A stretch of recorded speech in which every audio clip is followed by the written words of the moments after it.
Ghosts appear in many forms. We can see them. What was that? We can hear them. I am not afraid. And sometimes we can even feel them. We've gone around the globe in search of the most terrifying spirits and supernatural beings who continue to live on long after their deaths. On World's Scariest Hauntings, anything can happen, because you never know who's watching when the lights go out. In this episode, a 19th century time capsule hidden in a modern world, haunted by 3 generations of the same New York family who call it home. This has been my home my entire life. Why would I leave when this is my safe place? This is my happy place. Paranormal recordings frighten even the hardiest of ghost hunters. What was that? And I was out of this building so quickly, I must have set a new world's record. I was terrified. It's no wonder that paranormal investigators from around the world want to spend the night at the merchant's house. I don't want to call it the Holy Grail, because that would be crazy, but this is the Holy Grail of haunted houses.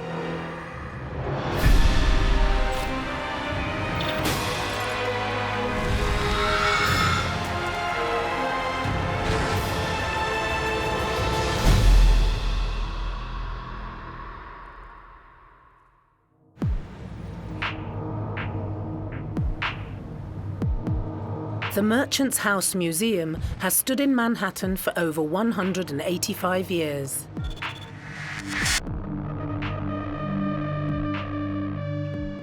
Home to one family and one family only, the house has remained uninhabited since 1933. Now a museum, visitors regularly come to find out more about life in 19th century New York. But it's the ghosts of the Treadwell family that interest paranormal investigators from around the world. For almost 100 years, 3 generations of the Treadwells called 29 East 4th Street their home, and many believe that they've never truly left.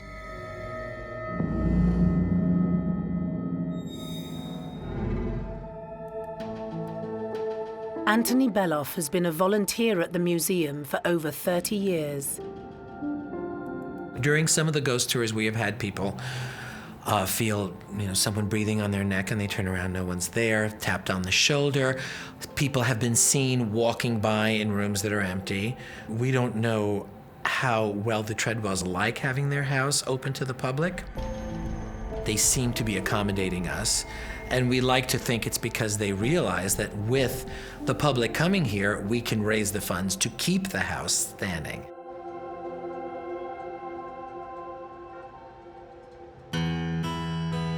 Communications manager Emily Hill Wright believes that stepping foot inside the museum is like going back in time. I certainly think that people's experiences are real here in the house, that people feel touched by history. They walk into these rooms and they really feel what it would have been like to be here in the 19th century, and that can't help but bring up questions of whether the family is still here. If you lived here, you wouldn't want to leave either. The house has changed so little since that time, if Einstein's correct. And time is not linear, but just keeps happening. I like to think that sometimes we just bump into each other. They're still here living their lives, using the objects that are still here in the house, and we're here at a different date, a different time, and sometimes we just overlap and we just bump into each other, which leads me to wonder, do they see us and think we're ghosts? They might not even see the people that are around, and they just might be still in their same time and place when they left it. So it's very normal to them. But in the cases that I've seen of families staying on the land or in the home, it's more of a, let me protect the house. This is my land. This is where I grew up. It's sentimental to them. One of the apparitions who has been seen is Horace Treadwell, the eldest son of patriarch Seabury and his wife Eliza. Roberta Belulovich remembers the day of his ghostly appearance. A couple of summers ago, two men came into the museum and they were doing the self-guided tour. And they went downstairs where the tours start, and in fact, the first room people visit is this one. And 5 or 10 minutes after they came in, one of them came up the stairs and he said, "I saw Horace in the family room." And I said, "How did you know it was Horace?" And he showed me the book, and at that time we had family pictures in the book. And he said it was him, and I said, "What was he doing? Did he say anything? Was he doing anything?" And he said he was dressed all in black. He was carrying a top hat, and he was leaning on the mantelpiece. And the young man felt he must have been in mourning. He looked very unhappy, he said. Horace's sad disposition is in keeping with the history of the house. He experienced almost all his family members dying, so yeah, certainly at the very least his parents. How he would have felt about that is hard to know. Very frequently in the 19th century, wakes and even sometimes funerals were held in the house itself, in the front parlor, generally speaking. So that might have been the day of a funeral for all we know, or afterwards, after they had gone to the cemetery and come back.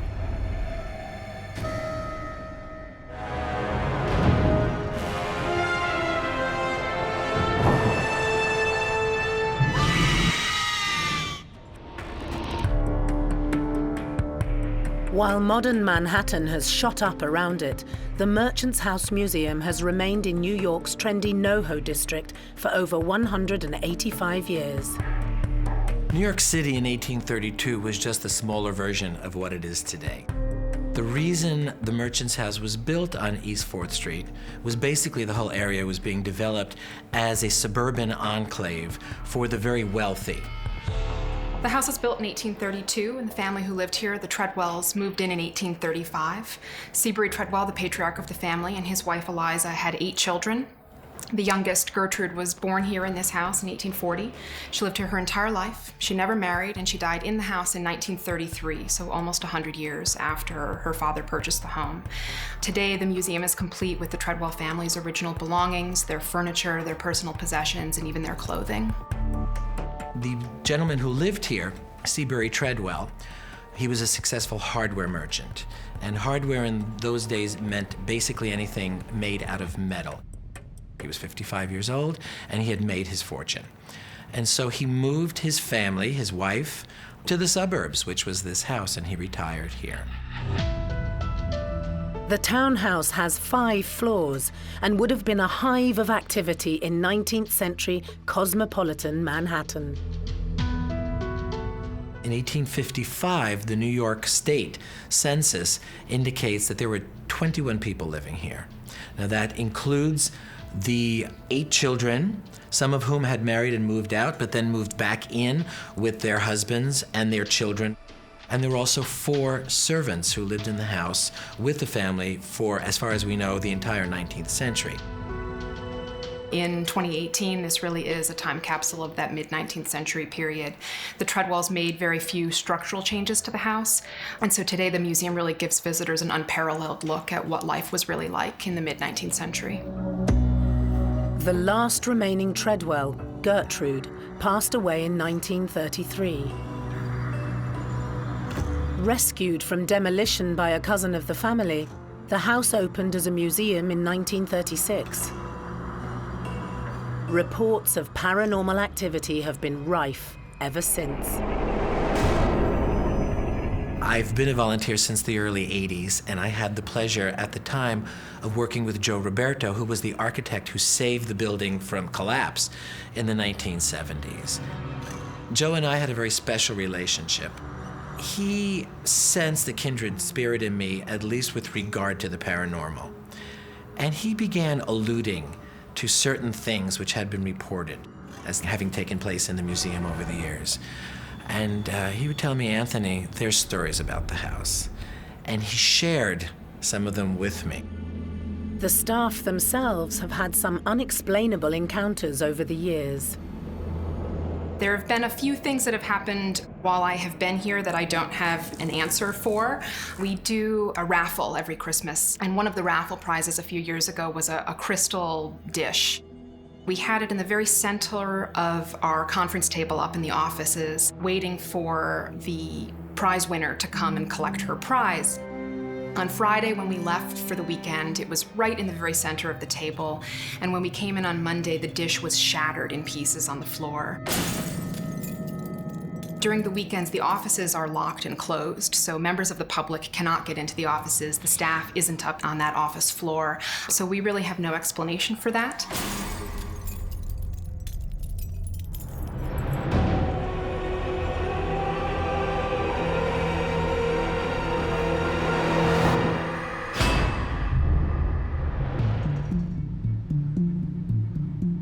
Hesitant at first, the museum has now allowed a paranormal investigator to look into the supernatural happenings.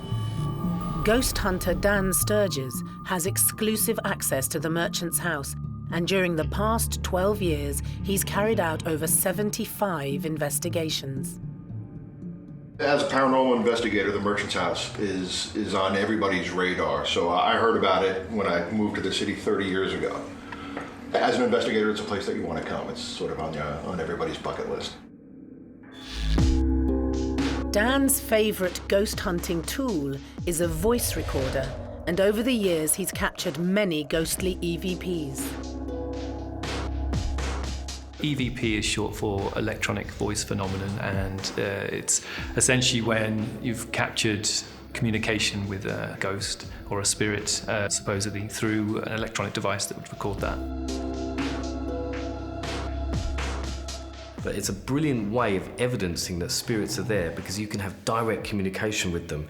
You can ask out, call out, say something, ask questions, and you might get a clear response left on the recorder. Dan's most recent EVP was captured in the kitchen on the basement level of the house.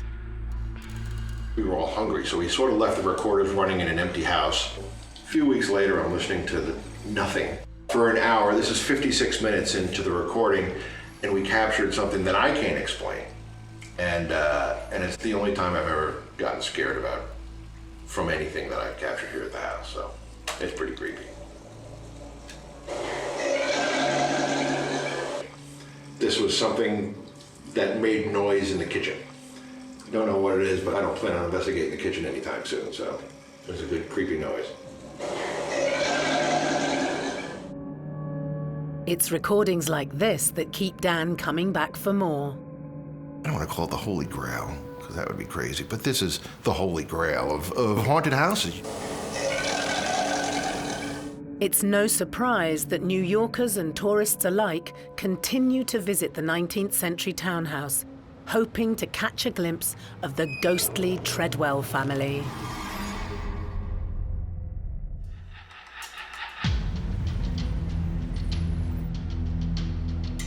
29 East 4th Street in New York City, now known as the Merchant's House Museum, was built in 1832. Seabury and Eliza Treadwell already had 7 children when they moved into the grand townhouse in 1835. Their 8th and final child, Gertrude, was born here and died here. Gertrude Treadwell was the youngest of 8 children. She grew up and lived in the house itself for almost 100 years. She never married and died aged 93 in 1933.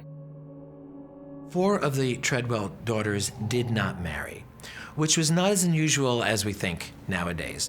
There was a growing movement in the 19th century for people to marry for love, not for a sense of duty. And it just seems that at least 3 of the girls chose to remain single, to remain spinsters. Gertrude, on the other hand, had a love affair which went sour, unfortunately because her father forbade her to marry her choice. He was a medical student named Lewis Walton. The real problem was that he was Catholic, and the Treadwells were Anglicans, they were Episcopalians. And this was just not done. So the family legend, which we have every reason to believe, says that Gertrude said, if I can't marry Dr. Walton, then I'll marry no one. And so she devoted her time to pressing flowers, charitable work, taking care of her elderly parents, and basically when they passed on, taking care of this house and keeping the house as Papa wanted it. By the time Gertrude died, she had run out of money. Women of this class would not have worked, and Seabury Treadwell left all of his children a pretty substantial sum of money when he died. But Gertrude was 23 when her father died, and she lived just shy of her 93rd birthday. So at 70 years, you live that long, eventually the money just runs out. By the time Gertrude died, there were several mortgages on this house, and she was really quite impoverished. However, the spirit of Gertrude Treadwell lives on. The very first story that we have in our museum archives is actually from shortly after Gertrude's death in 1933. Gertrude passed away in the late summer, and early fall we get beautiful days in New York, and so the neighbors were all outside on their front stoops and enjoying the beautiful fall weather. The children were playing very rowdily right in front of the house. Stickball, Ringalivio, whatever the game was that they were playing. And suddenly the front door of this building flew open. And a petite elderly woman wearing a brown dress and a very old-fashioned cut was seen to rush out on the stoop and wave her arms and chase the children away. Very stern, very upset. And then she went back in. The children were terrified, simply because everybody on the block knew that Gertrude had passed away about 2 weeks prior. And there were many, many people out on the street, and they all saw this woman, and they said, it was Gertrude. But there are lots of stories throughout the years of visitors, staff members, just people walking by, hearing things, seeing things, having paranormal experiences here in the house. So it's a long history of stories. Anthony himself remembers his first encounter with Gertrude. This is the rear bedroom on the master floor. We call it Mrs. Treadwell's bedroom. This is the bed we have every reason to believe Gertrude was born in. And these are the things that the family owned. This is also the room in which I had my own first paranormal experience, which was a terrifying one. I was closing up and came into this room just to check on it, and everything was open just the way you see it now. Lights on, windows open. I walked up the hallway and closed the front of this floor first. And then I returned down the interior passageway. And that door, which should have been opened, was closed. Though I wasn't really paying attention, and it didn't strike me as odd until I opened it and stepped back into this room, which less than 2 minutes before had been wide open and illuminated, and the shutters were closed, they were bolted, the lights were turned off, and even the door to the entrance, which I had glanced into 45 seconds prior, was closed. It's often said that the blinds and doors open and close on their own in Mrs. Treadwell's room. And I believe that this is an intelligent spirit. She's able to manipulate objects, move furniture, turn lights on, and interact with objects around the building. Walking past a room and seeing blinds open and lights on, that is a ghost that has to interact with certain electricity, has to pull the blinds open. It takes an enormous amount of energy for them to be able to do that, so that is very intelligent. I stopped in my tracks in that doorway, paralyzed, just absolutely paralyzed. It wouldn't make sense. It didn't compute what had happened here. And my heart started beating, I started shaking, and I bolted up the staircase to the offices, grabbed my things, and I was out of this building so quickly I must have set a new world's record. I did not come into work the next day. I was terrified.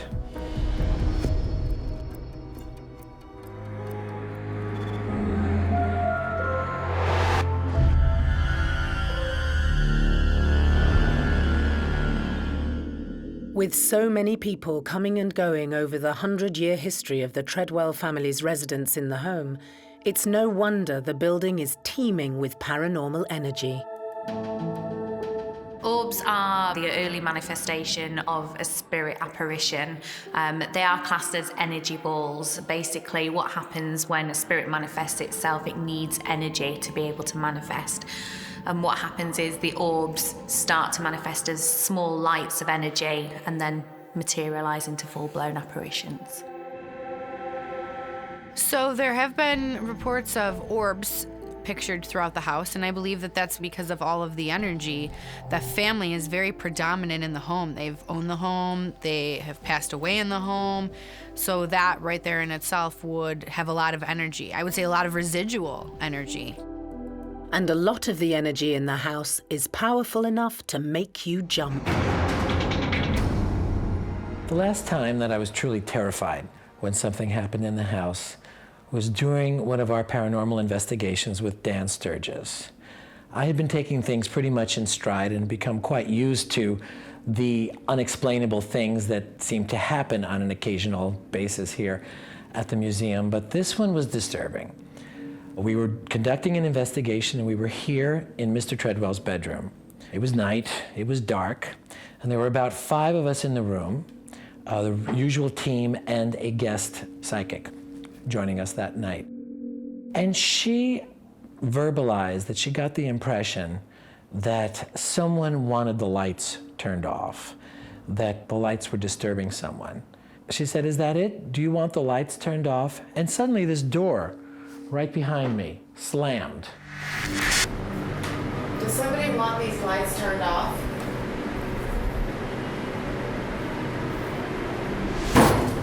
What was that? I screamed like a little schoolgirl, and it sounded like the door that was behind me slammed shut. I have to preface this by saying the door was shut at the time. So it was like this, and yet, boom! What was that? It slammed with such force as if it had been wide open and somebody had just slammed it like that. Now, I was standing there by that window, and I saw the whole thing. And I even saw the door vibrate slightly. Dan Sturgis was standing right here next to the door, and he jumped. And we were all really disturbed by this. We opened up the door. There's nothing inside the closet to make that noise. What was that? It was a noise that came out of nowhere. And everybody jumped. We were able to play it back. It came off on all the recorders, so it was an actual physical noise. A lot of time with EVP, you'll catch them only on one recorder rather than all the recorders that are running. But this came across on all the recorders.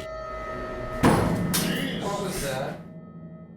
The sort of ghost that is thought to be sort of banging on doors would be considered a poltergeist or an intelligent spirit. A poltergeist is thought to be a spirit that is somehow trapped and unable to ascend to the next realm, whatever that might be. A ghost that would move objects around or interact with the sort of material world that we're familiar with. And I pulled out my cell phone to call my sister and tell her what had just happened. And as I held the phone in my hand, I watched the battery level go, and suddenly the phone died right in my hand. That made it even scarier, because now this strange, scary thing had happened, and suddenly I couldn't even call for help. The merchant's house is a treasure trove of paranormal activity. The Treadwell family seem reluctant to leave their home and will make themselves known however and whenever they want to.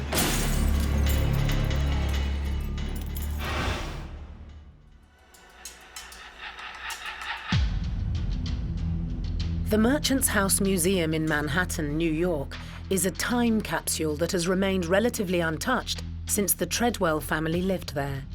It's been 85 years since the house has been inhabited, but many believe the family have refused to move out. In this instance, I think people have linked the Treadwell family to the actual location because they were the first owners of the property, and right up until the death of the youngest child, they had remained in the building. So there's this sense that maybe they still remain there and that they do so because they still feel like they own it. One of the apparitions that has been seen on many occasions is known as the Woman in White. Many believe her to be Seabury and Eliza Treadwell's eldest daughter, Elizabeth. Elizabeth Treadwell is known to still roam the halls of the Merchant House where she grew up and lived, and I believe that this is because she and her family have lived there their entire lives and she's protective over it. Museum board member Anthony Belov recalls the day he saw the Woman in White while preparing for an event at the Merchant's House. The guest speaker and I were seated here on the main landing discussing what we were going to do. You know, I'll say this, you'll say that, I'll introduce you, that sort of thing. I was seated right on this step, just like this, and she was seated here. And while we were talking, I noticed there was motion and a bit of a rustle up at the top of the staircase. And I was able to look past her, right up to where the staircase bends around again, and there was a woman standing there, leaning on the staircase, on the handrail, and looking down. In fact, I felt our eyes had actually connected. She was wearing a period dress. She looked absolutely solid. I could see her face very clearly. It was a beautiful face, almost heart-shaped. It must have been close to a minute. And then somebody from downstairs hollered up, "Anthony, we're ready to open the house." And I looked down, looked up, nobody was there. The mysterious woman had completely vanished, but Anthony was eager to find out more. A couple of days later, I was talking to Pi Gardner, the director of the museum, and I said, "Oh, I saw something the other night." And she looked at me and she said, "Who did you see?" And it was like one of these duh moments, because it never even occurred to me to look at the family photographs and identify who the person was. So we promptly marched over to the display, and there she was, as real could be, the woman I saw standing at the top of the staircase, and it was Elizabeth Seabury Treadwell Nichols. The ghost of Elizabeth Treadwell is likely to be a projection of the past. The stone tape theory is basically a loop where energy is actually absorbed by the fabric of buildings, of the atmosphere surrounding where trauma, murders, accidents, anything takes place, that energy is absorbed by the atmosphere.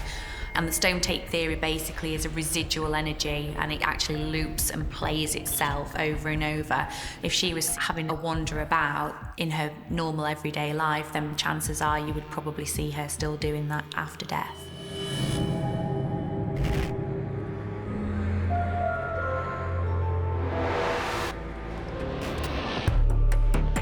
Paranormal investigator Dan Sturges has been collecting recordings in the merchant's house for the past 12 years.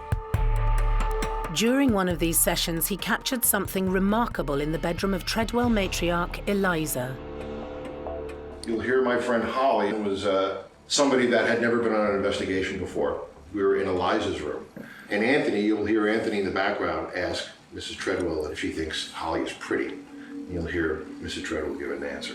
Mrs. Treadwell, is it all right if I use your mirror? Do you think Holly's a pretty girl? Pleasant to know.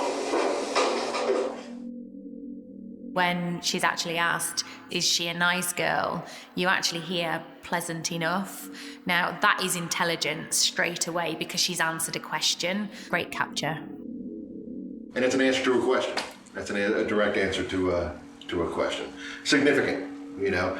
Sent that out to my friends who ran it through a battery test and said that voice wasn't anybody else in the room, didn't match anybody's voice print in the room, and it came from inside the room, it didn't come from outside, according to them. I think of the EVP recordings that I've heard, this is certainly one of the clearest, if not the clearest, I've come across. Pleasant to know.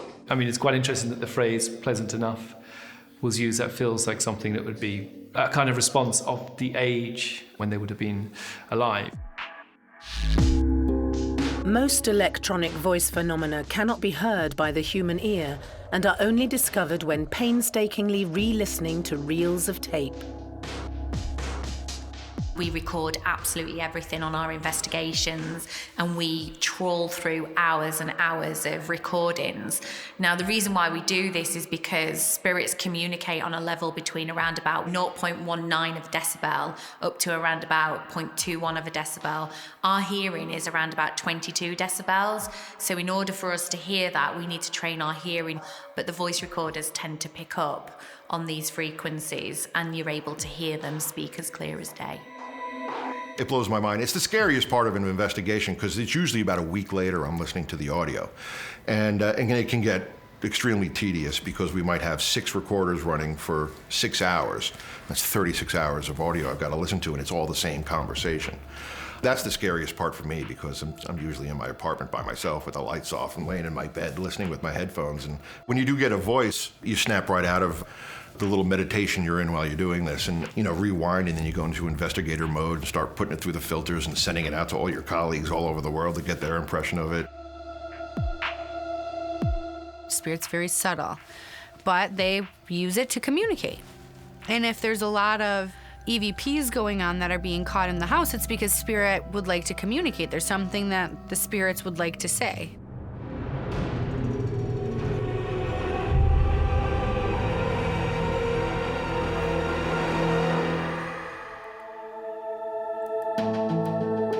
It seems as though every nook and cranny of this 19th century home harbors some sort of paranormal activity. And one of the grandest rooms at the Merchant's House Museum is no exception. We're in the front parlor of the Treadwell house right now, and this would have been the best room. This room was reserved for company, for special occasions, for weddings, funerals. This is not a room that would have seen a lot of everyday use, with the exception of the family piano.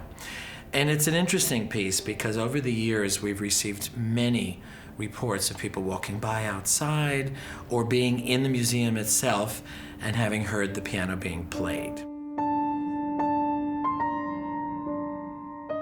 Until recently, the piano was unplayable simply because of its age. Occasionally, Anthony will host concerts in the Merchant's House Museum to raise funds for the upkeep of the building. During one of these classical recitals, the supernatural force in the Treadwell home was simmering. And during rehearsal, we had a lot of strange things going on in the house. There were footsteps upstairs, a door opened and shut itself, and we were aware that there was a certain amount of energy in the house while we were practicing the music. And by the time the concert began, the paranormal energy had intensified even more. I was one of the singers. We were a quartet. And while the leader of the group was speaking, we were sitting in chairs in the front parlor. And I remember sitting there feeling as though I were going to faint and going, who turned on the heat? Because I felt this blast of heat next to me. I was seated here in a chair, suddenly felt someone poke me in the ribs twice, very hard.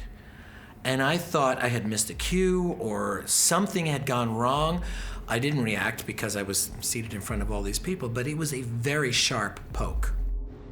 And then afterwards, visitors who had come to the museum heard us comparing notes, and they came up and told us that specifically while that was happening, they saw an elderly lady come in. 4 or 5 people claimed to have seen her. And they thought it was odd that none of the performers in front of the audience reacted to her. But she walked right past everyone and sat down in an upholstered armchair that's in the far corner of the room and listened intently to the rest of the concert. I hope she enjoyed it.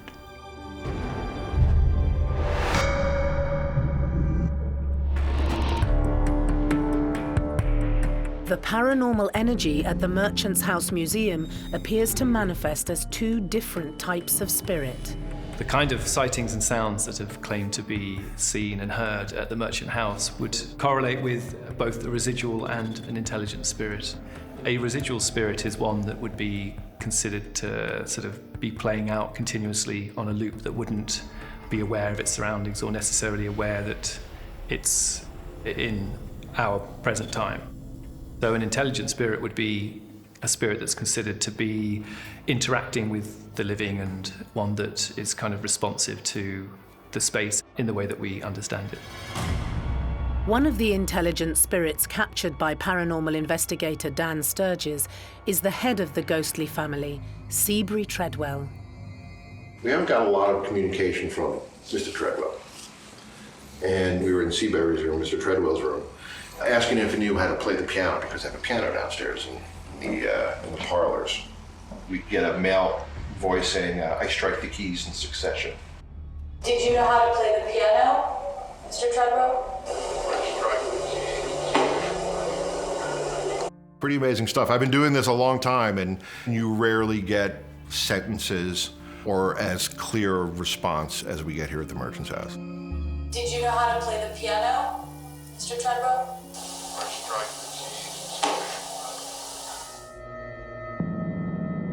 In recent years, the museum has come under threat from property developers in this desirable Manhattan area.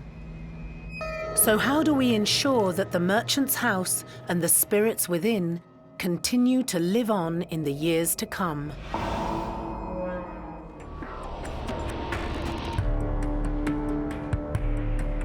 The Merchant's House Museum in Manhattan is a perfect example of an upper-class New York townhouse. Once owned by the Treadwell family, it remains relatively untouched, despite being uninhabited for over 80 years. This is the only house in New York City that is from the 19th century, intact inside and out. And unlike most other museums, this house is all original on the inside. To have the family's original belongings is really very unusual. The importance of this house really can't be overstated. But it's the paranormal activity inside the four walls that fascinates ghost hunter Dan Sturges. He has been exclusively studying the Treadwell home for over a decade. There is a photograph in Eliza's room that was taken by a doctor from Toronto that was sent to the house and then sent to me. The original digital file was sent down to us. And there is a face in the mirror. Now, through my outside work, I work with some government agencies, and there are some guys in these agencies that are into doing this, and I can send them digital pictures. So I sent this picture to my friends, and they put it through all their processes, and they said it's not a reflection. It's not light coming off the glass. They thought it was something behind the glass. I can't explain that one. And that's the one I keep on my phone when people think I'm silly for doing this. I pull that out and go, take a look at this, and it blows people's minds. The photograph taken in Mrs. Treadwell's bedroom at the Merchant House shows a mirror reflecting an image back. Now, the paranormal investigator that took this photograph has captured something that looks like an anomaly. It looks like a person stood there reflecting back, but it's difficult to see any features. It's difficult to ascertain who that spirit could be. Is this a real person? Is it not? We have to kind of be a little bit skeptical when we look at photographs or look at video clips, but this particular photograph is clear enough to say that there is something there reflecting back. Dan remembers his first ever investigation of the Merchant's House. One of the stipulations about me coming in to do an investigation was we had to have a 19th century seance. Now, I was not, at the time, I was not into psychics and mediums. That was not my bag. And you know, living in New York City, there were more psychos than psychics out there. And I hadn't met anybody that I trusted. So they really put me under the gun to put together a 19th century seance. And what I didn't know is that a 19th century seance is pretty much the same as a 21st century seance. I went and I found a medium just by luck. I found a fellow named Richard Scholler, who has now become a world-renowned medium. And just all the stars aligned, and Richard was getting names, first and last names, dates of when people had worked here. There was a name that kept coming up and still comes up when we bring a medium into the house, is Annie McNulty, and she gave us the dates. It was a servant that worked here. We know that the entire time the Treadwells lived here, they had 4 female servants, usually Irish immigrants, who lived and worked here at the house. The servants' quarters at the very top of this house are perhaps the oldest intact site of Irish habitation in New York City, because we know that there have been servants here from the 1830s. The information acquired from Annie's spirit could only have been known by someone who had lived in the Treadwell house. She talked about S-shaped settees that were in the house that nobody had known about except for the museum director. She worked in the house for a few years. She lived up in the servants' quarters on the top floor. And a lot of the mediums will bring up her singing. So I think she might have been one of the nannies possibly to the kids and would sing them to sleep. As well as Annie, the voice of a child has been captured up on the top floor of the Merchant's House. A colleague of mine, we were doing an investigation, and he was introducing the group to whoever might be in the room and said, there's no reason for anybody to be afraid. We're just here to communicate with you. And my friend Sarah, who had never been on an investigation, I asked Sarah, Sarah, just ask a question. Don't feel funny, ask a question. And underneath that, you can hear a little girl say, I am not afraid. Ask a question, Sarah. I am not afraid. The EVP captured at the Merchant House is an excellent example of a grade A EVP. The investigator is clearly stating there's nothing to be afraid of when there is a clear response from a little girl saying, I'm not afraid. Ask a question, Sarah. I am not afraid. Now, it's quite longed out, but it's very clear, and phonetically you can make out exactly what this is saying. But it's an example of a spirit that's intelligently interacting with the investigator. And it sounds like a child. It may well be a spirit of the Treadwell family. Ask a question, Sarah. I am not afraid.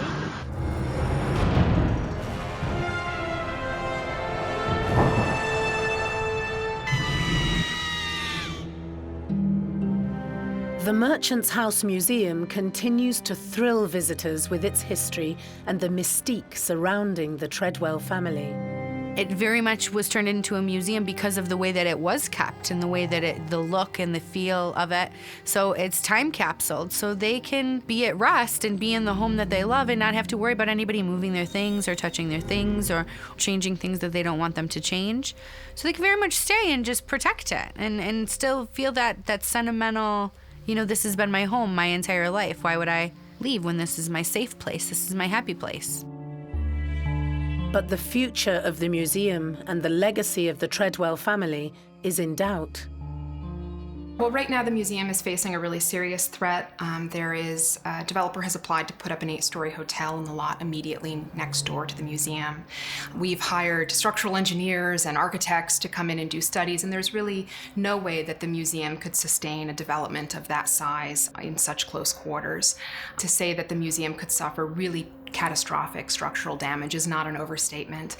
So we are, of course, very, very, very concerned about what the future might hold. People use the word priceless a great deal. This is priceless. This is truly priceless because it cannot be replicated. It cannot be replaced. If one piece of furniture goes, sure, you can buy another piece of furniture. You can have someone make it. You can have a reproduction. You can even have something from the period, but it will not have belonged to the Treadwells. The board of directors have set up a petition and hope to fend off the developers. Glibly speaking, it would be a shame not just to lose the building, but then our resident spirits would be displaced. Where would they go if the Merchant's House, if the Treadwell house, was destroyed? I've been a volunteer here at the museum for such a long time simply because I am smitten by this place, absolutely smitten by it. This house is so special. It's so truly unique. It's so important. It's so significant to the history of New York, not because of anything that happened here, but because of what it tells us about a New York that is so long gone and yet was so influential in making New York City what it is today.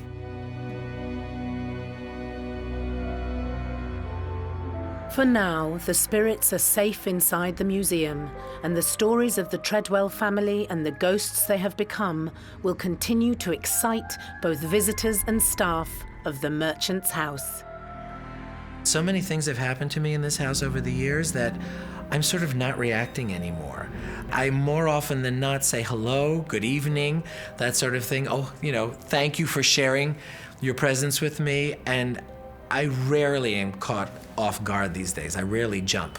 It still happens occasionally when I really don't expect something, but I get more, I guess I could say I get more excited or more happy that the family is interacting with me than anything else.